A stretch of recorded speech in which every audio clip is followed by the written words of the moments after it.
Now, just a little bit about what we do at Gazelles and Mycoff Consulting. There are 4 key decisions we have to get right in business if we want to survive. The first one is around people. Do we have the right people on the bus, or in the restaurant, or in the hotel, or the freestanding unit? Do we have the right people on the bus doing the right things, and are they doing the right things right? Are we a magnet for A players? Are we retaining our A players in this market? So that's one decision we have to absolutely get right. And the question is, do we have the right people on the bus? The second one is, do we have a strategy of how to grow? We've seen some amazing growth figures there for Dubai. I don't know about you, but I was really quite scared with the rise of F&B. And having been in F&B, I didn't realise it was rising that quick. Sorry about all the Starbucks. So do we have a strategy in place? Are we thinking about how we're growing the business? And is it going to lead to the success we're looking for? The third area is execution. Are all your processes running without drama and leading to maximum profitability in your industry? So those 3 kind of questions are key for us. But you know, we can probably get away with having reasonable people, get away with it, don't mean it's ideal. We can probably get away with having a reasonable strategy, we think we're going to get there. Most entrepreneurs who in my main target market will say, I'm not sure how I got here, but I got here. So that's good. Why do I need a strategy? The third area is execution. You can probably get away with average execution policies and procedures. But one thing you cannot get away with is without this little baby, cash. And the question we ask here, hopefully it's the next slide, yes, and I'll read it out for those who can't see it, is do you have consistent sources of cash to fund your growth? And if we look at the growth numbers that Stefan showed us, it's quite a nice lead into this to say all that growth costs cash. It costs money. And actually it sucks cash. I wrote an article recently that was titled Growing Broke, and how many companies here do grow broke. You're growing so fast, we're trying to grow and keep up with the pace of Dubai, and in fact we grow ourselves broke and we end up borrowing money. So my objective today is to really talk about this engine that is, and I'm sorry it's not an Emirates plane, I should have put that up, it's a Southwest Airlines plane if anyone's asking. Is the engine of your business needs tuning constantly. We need to pay attention to it. I think this is too late. We need to be tuning it all the time to make sure that it's going to get you to your destination. So today we're going to just have a look at hopefully 3 tools that will help that process for you. I want to give a couple of examples though of innovative ways that companies both abroad and here in Dubai have actually looked at their business model and said, how can we increase our cash flow through our business? Because there is a difference between having cash and profit, yeah?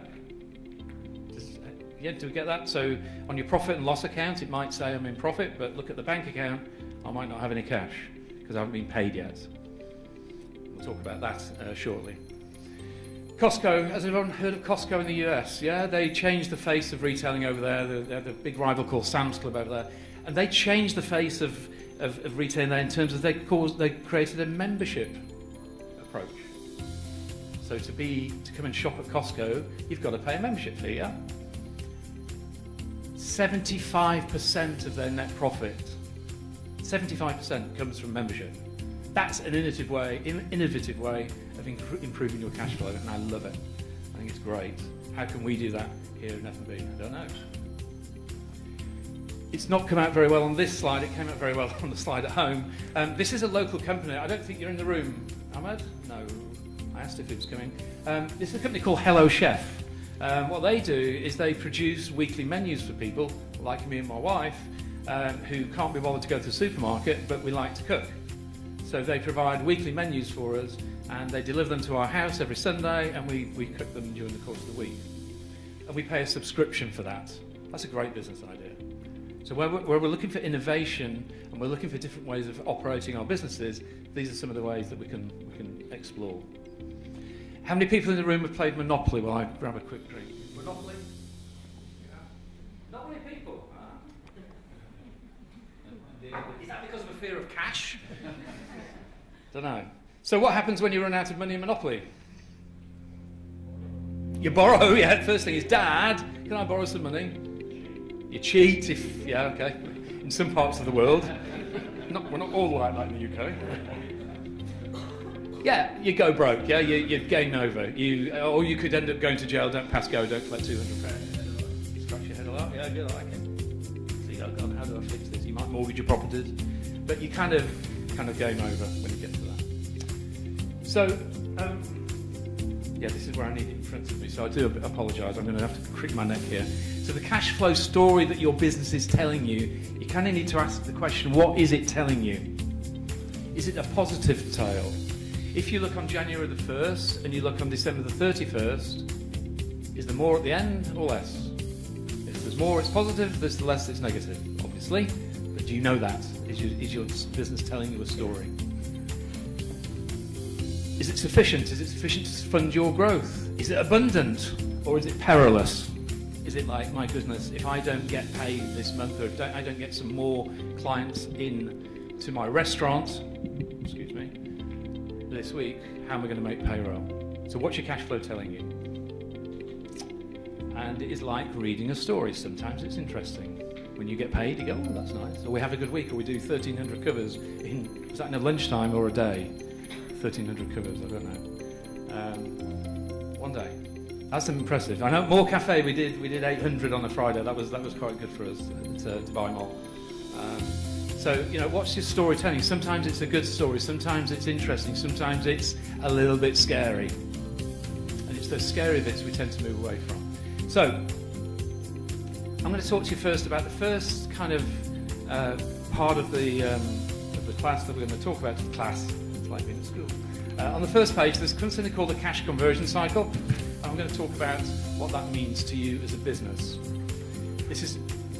The principle here is to increase the speed of cash coming into your business. And the cash conversion cycle can be kind of explained in a simple way. It says, how many days did it take me from spending a dirham on sales and marketing to getting that dirham back into my bank account? Not into my P&L, into my bank account. And so there's four cycles within the cash conversion cycle. And we're going to look at each one. In front of you there, you can start jotting down some ideas as you get them. I encourage you to do that. If you can go away with one idea from this session, I'll be a happy fella. So the first part of the conversion cycle is the sales cycle. Now, what can we talk about in the sales cycle for F&B?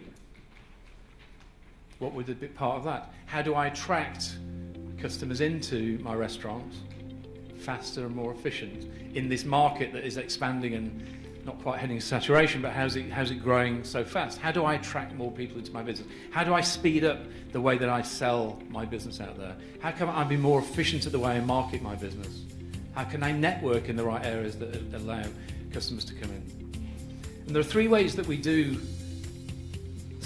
speed up this cycle. We either, in the first column you'll see shorten cycle time, so just speed up the time it takes to convert a client to come into your restaurant or your hotel or your venue. Eliminate mistakes, wrong date, wrong time, wrong menu item, whatever it might be when you're advertising. How many times will we make those mistakes? Or really change that business model or P&L. So looking at your whole business model and saying, how can I really look at my business and change it? Like Hello Chef did. They said, no, let's make this a subscription base. So I get the cash, he gets his cash on a Thursday. They buy the food on a Friday and deliver on a Sunday. So they got the cash up front, they're not waiting. How could you do that in your sales cycle? So sales cycle is the first area to look at. So start giving that some thought. We're not going to do it right now because we don't have that pleasure of time, I don't think, at this moment in time, but give that some thought when you get back. Now, something that's probably even more relevant for us in F&B is the second part of the conversion cycle, is inventory. Is this make, production and inventory cycle, as we call it in the tool here. How can I speed up cash? So cash is tied up in, where's cash tied up in your business? Stocks? What kind of stocks? Equipment stocks? Furniture, food, assets, even staff maybe. Maybe. Okay.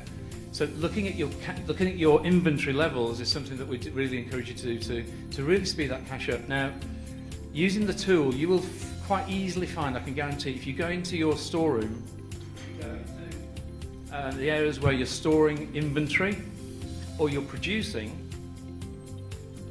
Maybe it's a central kitchen where you're producing something for the rest of the chain, if you're fortunate enough to have a chain. I reckon you could double your cash conversion cycle there.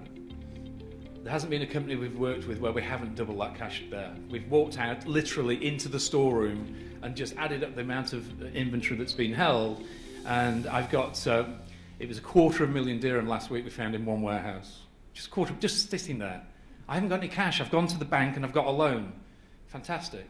But you've got 250,000 sitting out there that you don't need. Of course you've got to hold stock, but how are you managing that stock, and are you really looking at it in detail and speeding that up? When you're producing food, when you're producing goods, if you're a supplier, and there's some suppliers in the room I know, are we looking how we can eliminate waste within that cycle? In the kitchen, are you eliminating waste? There's a great video, I don't know if anyone's seen it, called Toast, and it's literally videoing someone in the kitchen making toast, and see how many times they walk up and down the kitchen.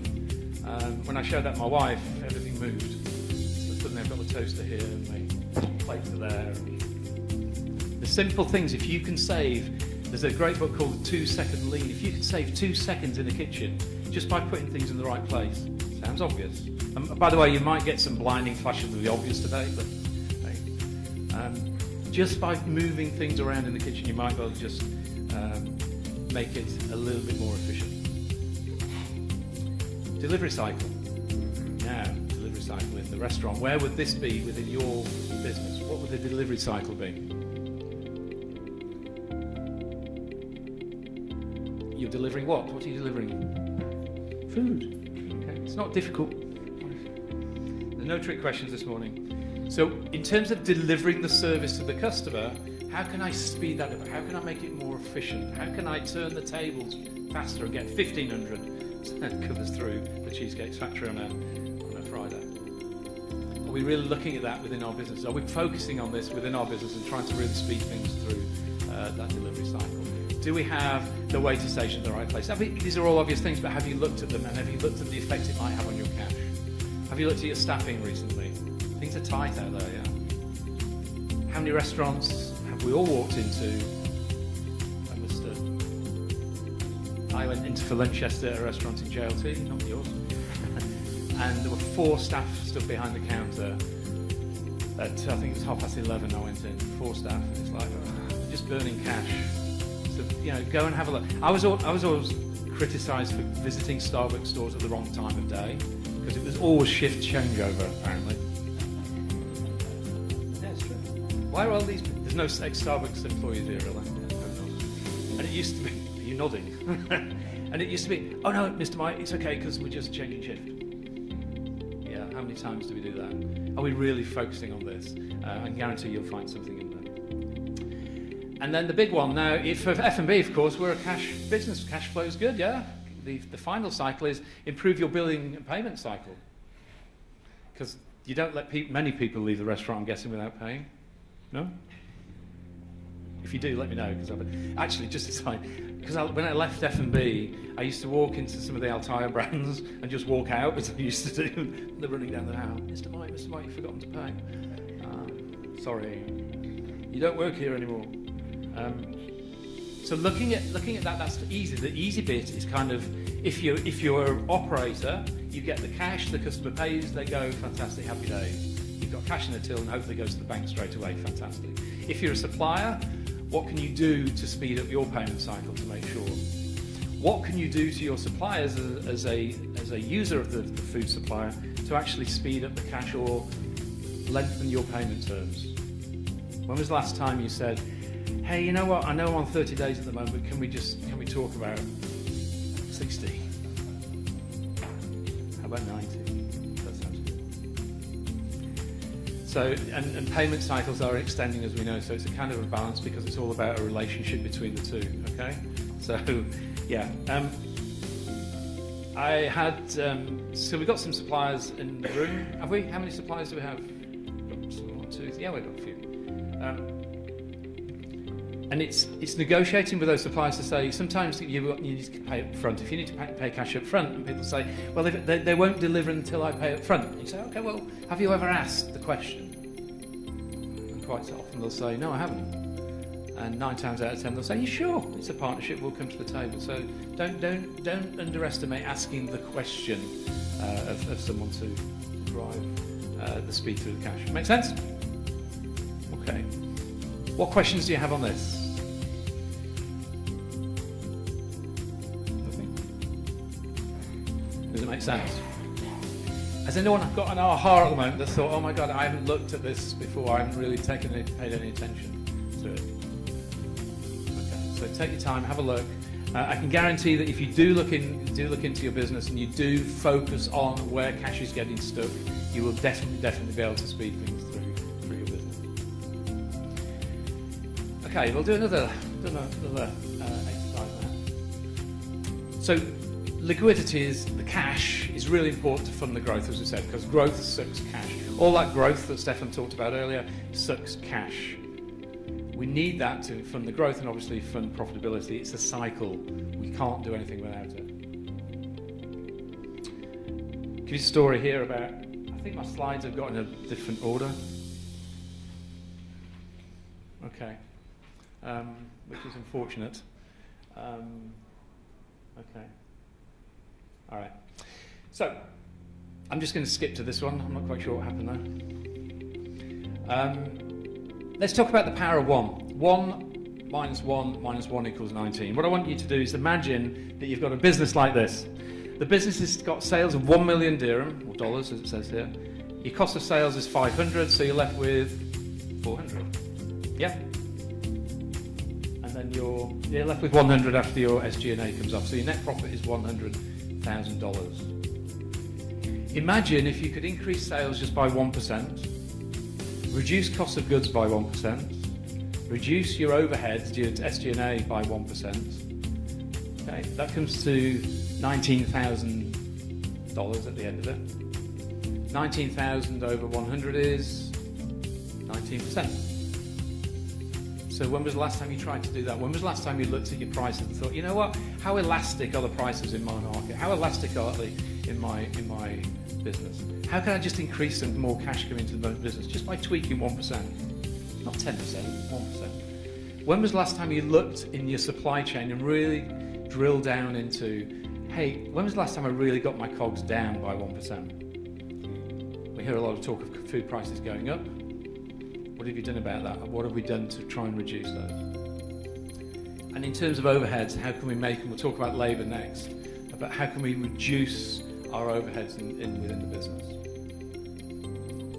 That 19%, if you were looking to sell your business, and if it was a 5 multiple of your profitability, you've just added $95,000 to the value of your business. That's quite a lot, I would have thought. Yeah?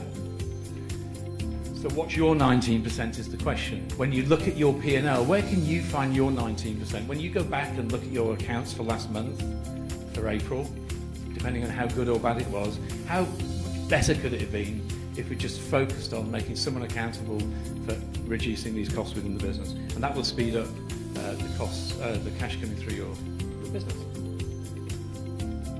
So there are 7 variables which are on the second exercise you have there. So within your P&L, there's not just those 3 or 4 we saw. What I'd like you to look at when you go back and start thinking about it now is, okay, what if I was to increase my prices by 1%? What would that do? I kind of know what it would do to Starwood if we did that. That would be a big number. Maybe the number's not quite as big for you, but hey, it's still 1%. What about volume? What if I increased my volume? What if I could sell more? What if I could become more efficient at pushing it through the business? What if I could reduce my cost of goods, as I mentioned? What would it mean in cash? And there's a box there for you to actually put it there, the annual impact on your cash flow. Put it in there, write it in, get your P&L, have a look. You'll start to see that it makes a big difference. I mean, normally we'd do this in a workshop, but we don't have time today, but I'm giving you these hopefully so you can go away and try them. What about your overheads? When was the last time you kind of went to your landlord and said, are you kidding me, 2 checks? Or 4? When was the last time you did that? I mean, we've got some good activities going on in the town to challenge that. Why should you pay 2 checks, 4 checks? Go and ask the question. it's all cash. And you'll be surprised at the answers at the moment you'll get from people out there. Because everyone's aware of the talk, and everyone needs to make sure that they're ready for that. What about if you reduced your debtor days? What if you could reduce that? What if you could get your cash in quicker? What if you could pay your suppliers longer, one day more? What if you can reduce your stock days by a certain amount? So all these 7 drivers, if you was just to go back and spend, this takes you kind of half an hour just to have a look at this, I can pretty much guarantee you're going to find something in there. And it's going to be probably more than 19%. And I don't know about you, but if I can add 19% onto my bottom line, it's something that I'd probably want to take care of now. Okay? Makes sense? Any questions? You can have questions, you know. I'm usually walking around, you see. I've got to stay here because of the microphones. Yeah. Good.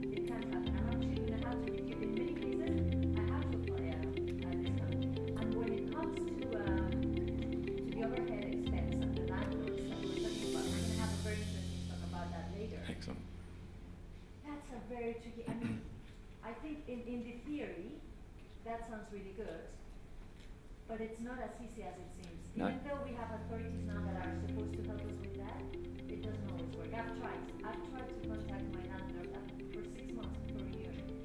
They wouldn't even receive me. They don't even care. They're not even open to just have normal discussions. So other aspects I think are fantastic, and I'm actually for sure going to implement it probably this evening. I'm going to start looking. Good. But Good. it's tricky.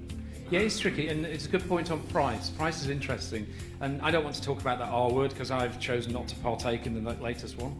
And you'll be surprised if in terms of pricing, if you're giving the value to the customer and you try and put your price up, you'll find they'll be more accepting. If you're not delivering value to the customer and you put your price up, that's madness.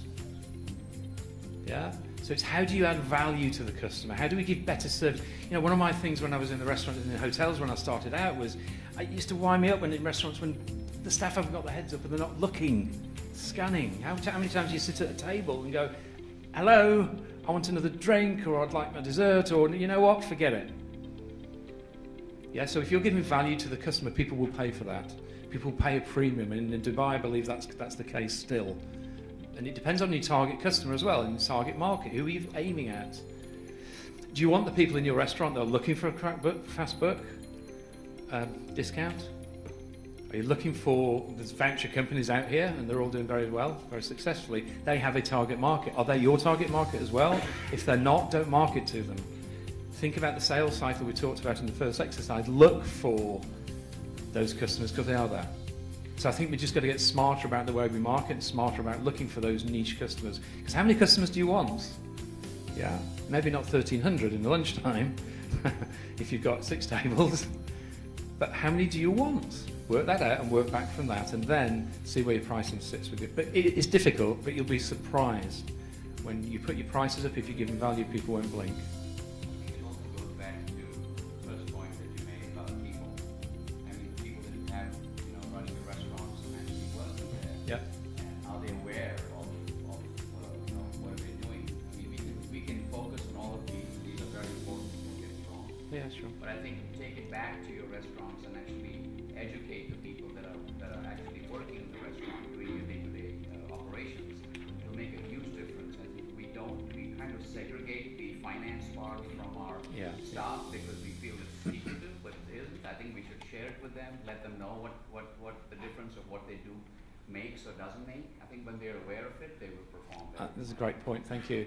Point well made. And when we talk about volume, which is the second item on your list there, I remember famously we were sitting in Kuwait trying to figure out how we grow our sales in a certain country around GCC, and literally it was like, this is the cash target that we have to hit, the sales target we have to hit. How the heck do we get a barista who's paid whatever it was at the time, 3,000, maybe 2,000 dirham, how do we get them to understand what this number means to them? How do we increase that volume? I don't understand. So we figured it out, obviously, in the end, and that's why you're always offered, would you like an extra shot of caramel, would you like all that? If you can sell 2 add-ons per customer, or 1 add-on, or whatever it is per customer, if you can make it relevant to that member of staff who's not paid the money that allows them to come to things like this, you kind of make it relevant to them, you'll find that the service, the volume increases because you've made it relevant to them. And you're right, we keep the finance away because they don't understand. Well, they do. They really get it. So you just want me to sell 10 more cups of coffee today? Yes, please. Cool, I can do that. And we'll even put a tracker in the back office for you. Oh, right, okay. And what do I get as the end result of that? Well, this is the back. Okay, cool. They all get up in the morning like us, yeah? It's not as if we don't understand. So, you know, I hear you, and you're absolutely right on the price, on the volume thing. We can do things to drive that as well. There was another question, I think. Yeah, I have a question. Yeah, good.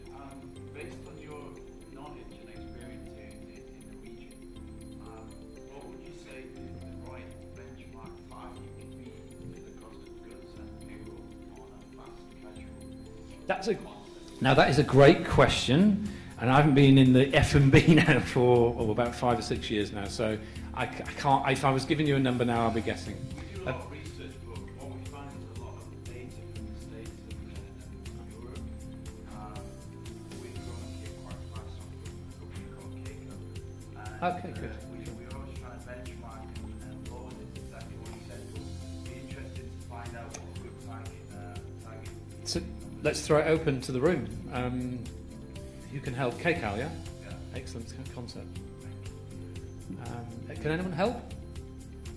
If you can't, right, oh, thank you. Go. I would say for fast casual concept, food cost food and beverage cost should be around 28 to 30%, and labor cost, our management in that region around 17 to 20%. Including management should be around 30%. Okay.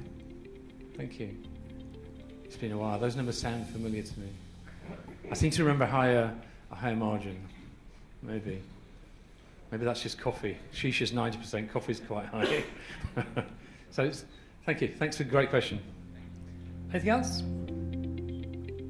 That's how to shut a room down, Migo. Anything else? Nobody goes no. Okay, good. Thank you for the insights. Thank you for the. How are we doing on time? Someone. We're doing great. So I want to tackle the last tool that I have, and this is the real engine of the business. This is the way where we spend. What was the cost? 30% including management, labour. Yep. Okay, this is a big cost. Is it the largest cost still within your P&L? Not quite. Feed me something. That's what I'm saying. So what we're going to look at next is something we call the labour efficiency ratio. And historically, I always looked at wage percentage to sales. That's what drove me. I kind of understood that metric in my career, and it kind of made something. And then when I started working with CEOs here on the labour, this kind of made more sense to me because we're always trying to drive down labour costs, yeah, drive down the percentage. Here, this is about driving up the efficiency, which is a much more positive conversation to have with business owners. And this simply takes away, and you're going to hate me for this, the vanity of revenue. Okay. I was with the business yesterday telling me how much his revenue had grown over the year. And then he told me how much it cost him and how much he hasn't got left at the end of it. And he was quite proud of that. Because my business had grown at 100% year on year. So congratulations, that's awesome. But where's your profit? That's not important to us right now because we're trying to grow our business. Okay, and that might be the case. But what I want to just shift that paradigm thinking with you and say, look, if you can just get rid of the vanity of revenue and think about the sanity of profit just for a minute, and the fact that cash is king, that would help. So try this, might work for you, and I've been really interested in the numbers, honestly, if anyone's interested to let me know afterwards, because I haven't got any figures on the F&B at the moment on this. It's taking your gross profit and then divide your direct labour by that. So this says, how much gross profit do I make per labour hour, if you like, or per dirham I spend on labour. And when I say direct costs, look at your restaurants, or your cafes, or whatever it is you've got that you're running, and anyone who, like the barista, so in Starbucks it would be the baristas plus the management in there. They are responsible for delivering that gross profit in the cafe, and see what that number comes out at. And now you're going to ask me the question, what's a good labour efficiency ratio? It very much depends on where you start. So if you go to the third one with a bit of a triangle on it, when you get back, get your P&L out and do this calculation. And anyone who wants to let me know what their number is, I'll be really interested, because I'm doing some benchmarking at the moment. I'm working a lot in manufacturing as well at the second in time. So if you take your LER for last year and compare it to your LER for this year, it should be going up. If it's not, we've got an issue. You've got an issue in two ways. Either your gross profit, in the case yesterday with a client, it was going down, and or your labour costs are going up. Obvious stuff, I know. See what that number is though. So I have clients that are running, okay, the guy yesterday was running at 1.2. So for every every dirham of labour was giving him 1.2 dirham back. I've got a manufacturer who manufactures camel milk soap here in Dubai, excellent product, running at 15. 15. But wow, we have another manufacturer that's running a little less than that. So have a look, see what that number is, because that's a really motivating number. Like, how do I drive efficiency through my business? And there's three ways we like to look at that. And if you look at the right-hand side of your little leaflet, hey, that's good. Your leaflet here, there are three ways in which we look at driving that efficiency through your business. So have a look at this and then think about, where should I focus my attention when I get back to work tomorrow? The first one, and we've mentioned it a couple of times already, people. Especially in F&B, especially in the restaurants and food service. Team talent is the key thing that will drive that. You've got to become a magnet for A players. You've got to have the right people on the bus doing the right things, sitting in the right seats. How many times have we seen someone who's superb in the kitchen and we put them in front of the customer and it sometimes doesn't work out all well? It does sometimes. Yeah, but have you got the right people in the right seats doing the right things? So team talent. If we have time, I don't know. I'd love to run through kind of, who are your A players? Who are your B players? Are you putting up with some C players right now? Do you have people in your team, in your restaurants, that aren't really pulling the weight? That aren't really delivering to the standard that you're expecting? Do you have those people? Are you putting up with them? Have you had conversations with them? Or, it's a bit too much of a difficult conversation for us to have. Because they are. We have livelihoods, we have people sending money home, we have all those emotions that go on. We have the expense of hiring. So are you putting it with C players? Those businesses that have a high percentage of A players are the most successful. Sounds obvious. Have you measured it recently? Have you taken your team and said, who's really performing well and living the values of what we set? And how many people have got the other end of the spectrum that, what we're just putting up with? They're a pain. How many people have you got in the business that are delivering the service and the productivity, but not living the values? They come in late, they're sloppy, but they deliver the best check, average check. How many of those have you got? If you get that right and work hard on your team talent, as you mentioned earlier, you will see an increase in your labour efficiency ratio, LER. Brand promise to your customer. Do you have a brand promise? Do you promise your customers anything? I don't know. You can answer that to yourself. You don't need to answer now. But what is your brand promise? What is your proposition to the customer? Are you really selling the value to the customer that you really want to do? Are you delivering on that to deliver your gross margin? So what is your brand promise to the customer? And if you don't make that brand promise, if you break it, what's it going to cost you to really drive that efficiency? So if I know if I'm going to give a bad cup of coffee to someone, there's a consequence. And by the way, I don't mean firing them, just there's a consequence. I'm probably going to take a bit more time over delivering that brand proposition to my customer. And the third area where you'll really drive your LER up is the execution discipline. So have you got processes in place that make everything run smoothly, or are there a couple of humps that you've got to get over? Is it always difficult to find the cash machine, the POS machine? Because now you can move them about the restaurant, yeah? Whatever it might be. But have you got the right processes in place? If you look at those three areas and you rank which one you should focus on tomorrow, and write that on your sheet now, and tomorrow go and have a look at it, you'll start to make an impact on your labour efficiency ratio, and hence drive more profitability and hence cash through the business as you go. So yeah, that's just a different way of looking at. And the reason I picked it for today is because I always looked at wage percentage, and it's good. There's nothing wrong with looking at that. But this has driven more improvement in businesses since I've started using it than it did working on the other, because you're focusing people on three things, not just on cost. Make sense? Cool. Sorry? You mean? Oh, fantastically so, because you're focusing on everything in terms of, if we've got, I'll give you a real example. No, I won't give you a real example, I'll give you a different. So once we're, it's okay, if you're focusing on, okay, I'll tell you how in my business, we rely quite a lot on independent consultants working with us, okay? Yeah, I didn't use that then. You didn't use that? No, I wish I did. Have you got any data on what improvements the business have done? Yeah, absolutely. So Stevie won't mind, she's not here, I don't think. The Camel Soap Factory, we started at kind of 2, and now we're at 15. She's also doubled her cash flow. Yeah. Yeah, but you know, I'm talking of cafes, restaurants. It's a very challenging industry. How do you implement this? How do you refine it? Have you got any data? Not in the F&B, no. Not yet. But that's what you guys are here for. So I encourage you to go forward and try. I can guarantee that you will get an improvement. So if you start at 2 or 3 or 4, whatever the starting point is, there's no ideal. You are where you are. If you focus on the three things, getting the team right, execution right, and delivering your brand promise to the right standards, you'll see an improvement in that, I can guarantee it. Interesting. And I would guarantee it. We'll get back to you, maybe in a year's time. Cool. Invite me back, yeah. Sure.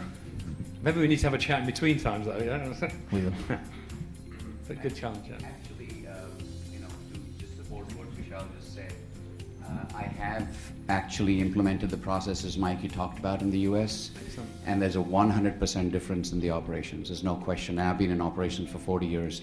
So that itself is an attestment of what we do. I mean, what you just mentioned on the top 3 things that you work on, if you focus on those that you need to take care of, immediately reflects on the bottom line, and it shows right away. You're setting your people up, making sure you have the right people in the right positions. These are very important things, which I think they go to the back burner, unfortunately, because we're so busy in the day-to-day operations of opening the place and getting it going. We don't take time to step back and saying, what is the performance level of the individuals in the restaurant? I think when we look at that, we'll realize the value that we really sharpen our saws and make sure that we're efficient in what we do. No, perfect. Thank you very much. No, that's a good point, by the way. And the other thing I'll come to you is when we're measuring things, measure the right things. We encourage you to have a dashboard so you measure your KPIs every week, etc., etc. But and we have a red, amber, and green kind of way we do it. So if you're red, you're in trouble. Amber, we need to fix it. Green, you're doing well. I had a customer 2 days ago who had all green on his dashboard. I'm like, fantastic. How's your profitability? Not so good.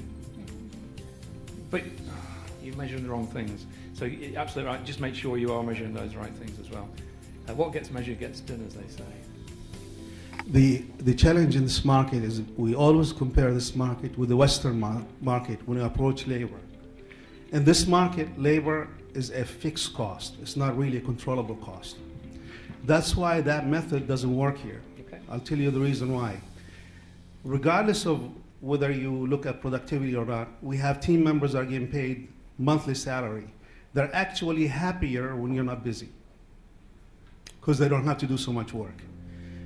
The moment we move the pay to an incentive pay base, we'll be able to change the picture. As long as the incentive is not there for the team member, that method could never ever be used because they have no motivation to change their behaviors other than be kind, so to speak, to you. Okay, that's The other thing is, most our team members, if they're angry with you because you're pushing them to produce, Yep. can get a job across the street for 100 dirhams more. Yep. And now with the lax rules Yep. on labor, it kind of changes the whole picture. So this, while this theory worked for me in the US, it doesn't work until you change the pay structure to an incentive pay structure and benefit and some bonuses. Okay, it's an interesting perspective. Thank you for sharing. Any takers on that before I? Yeah, measuring performance, like an example given by you like 2 minutes back, if a barista is making coffee, how many coffee he's actually making in an hour.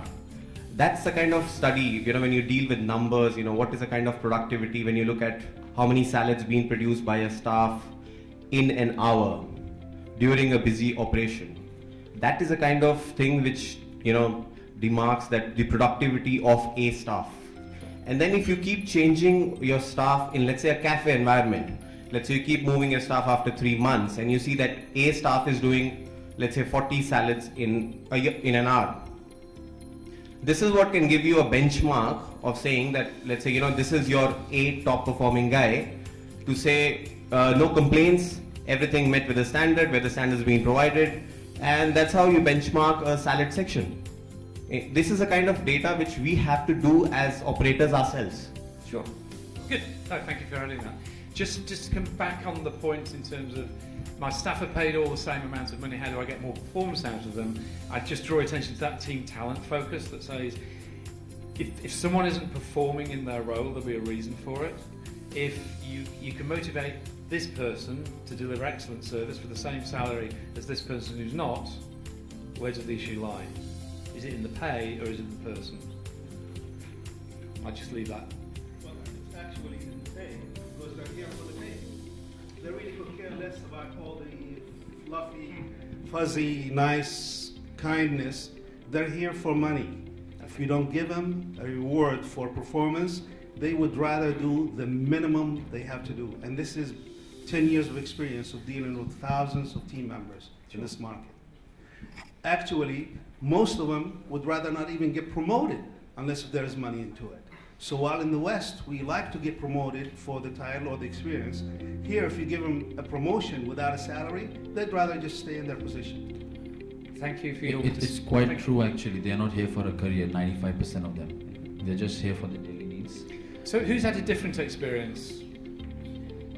Because I can't accept, I won't believe that someone... I have a different experience. Look, Yeah. when we say this, we're talking on a scale of 30, 35 restaurants. Understood. Running a boutique, you can attract a lot of talent, but when you go into scalability, major issues. This is good debate can go in over lunch because I would love... Can someone take it? I'm going to have to differ. I know running a boutique is not like running their Star Wars group, for example, but I think many of the great business people in the world have started with very little businesses. We're going to have the daughter of Lulu's tycoon later on here, and that's a clear example of how a very small business can grow really, really big. And I think there are two keys for a business to grow well. One is cash, and the other one is people. And well, of course, if you don't have the right people, no matter what you offer, they're not going to stay with you. But if there's one thing I'm proud about my business, is that I am one of the rare few that has members of my team that has stuck with me from the very beginning, because they are taken care of, because they feel important, because I make them feel important. Of course I give them incentives, economical incentives, but there are other ways of keeping people motivated. And one thing that really struck me when I first came here is you go to hotels. I did my training in some of the hotels here, I'm not going to name. And when you talk to the HR managers, they would tell you, and I would ask them, so the staff you have, are they here long? And they would tell you, oh yeah, most of them stay for a full year before they move somewhere else. And I'm like, are you really proud of that? A full year? You must be kidding me. There's no way, from my perspective, for a business to really grow in a steady way if your staff keep changing constantly. And we see it here. You go to a restaurant, food is fantastic. You go 6 months later, food is not that good anymore because there's no consistency. And it's not all about the money. It is an important matter, but it's not. I don't want to assume and to believe that it's the only way to keep people motivated. So Maybe it's an interesting thing for Vishal to get some data from all of us here. How many staff do we retain up at the end of the 2-year contract? I think that would be so, and I'd love to get that data Exactly. because, as I've said, I got some experience of running multi-units across the Middle East, 9 countries in the Middle East, and we were very proud that it wasn't about the cash, it was about the values that we hired on. Exactly. And Howard Schultz, the founder of Starbucks, was very keen and very absolutely specific with Mohammed Al-Shai to make sure that those values were carried on throughout the Middle East, and that's something we worked very hard at. And your experience is a slightly different experience than the one I had. That's why I would urge you to look at the people that you're hiring into your business and what values they share, whether or not they're after the money or not. If that's the case, and you believe that, and it fits for you, and it works, I'm happy.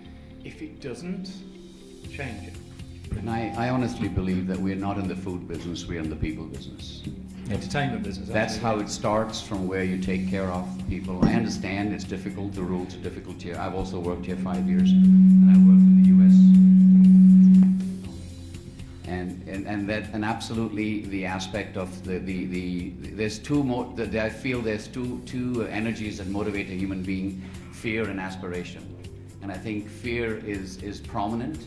Aspiration is what will take them to the next level, and I absolutely agree with her. She says, you know, you have to care, and you're in the hospitality business, you've got to take care of your people, they will take care of your guests. If I may? Yes, of course. I think it's not one or the other. It's when you hire people with values, and you have to be able to filter them, number one. Number two, treat them well, exhibit the values that you want out of them, and on top, the matter that you mentioned, the incentivization, or he mentioned, the incentivization, I think that's what will take you to the 4th quadrant. I don't think you can have one or the other. Jim Collins talks about, Jim Collins, the management guru, talks about when we've got an issue, not looking outside but looking in the mirror. That's what level 5 leadership is all about, saying, hang on, we've got a problem going on in the business, let me look in the mirror and see what we're not doing to incentivize in the right way, to encourage people to stay with us more than a year. Congratulate. It's that. So look in the mirror, don't look outside. Don't blame the economic climate. That's not to blame for our woes many, many a time. Okay, so that's just, those are not my words, those are Jim's. Excellent. Good, keep going. I love all this. Sim, did you want to say something? Oh, don't stop now. Just getting Yes. Just touching on what you guys have been talking about, I think a very important element to this is the company culture and the way you treat the team. We're not a huge company. We have a very low turnover of staff. We pay very average salaries, and they stick with us for a long time because of who we are as a business and the way we treat the employees.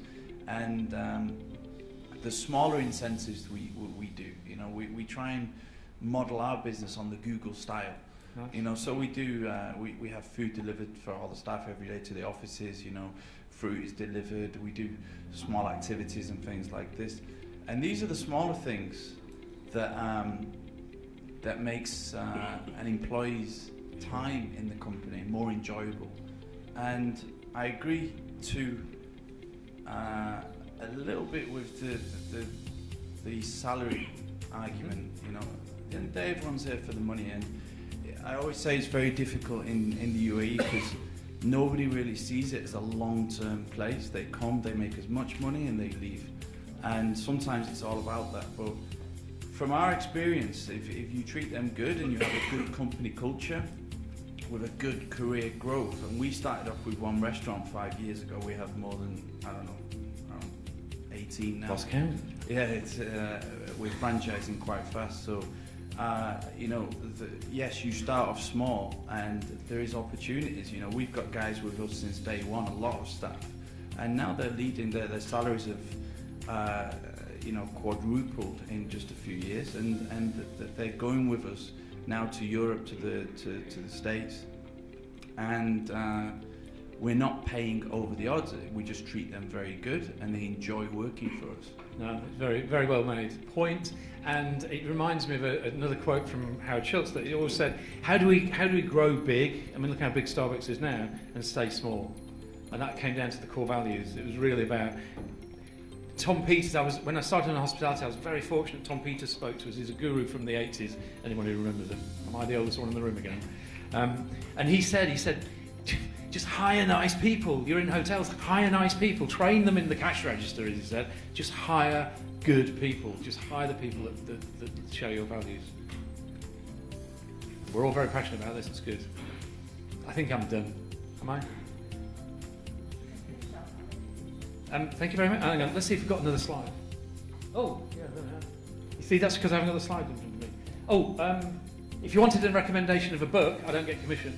It will be this one here, and I can send it around. It's Simple Numbers, Straight Talk, Big Profits by Greg Crabtree. It's a wonderful book if you're interested in maximising your cash, and it's really simple. HR managers love it. That's how good it is. So it's like, oh wow, now simple, it makes sense to me. I think that's my last slide. That's me. Thank you very much for your attention. Any questions?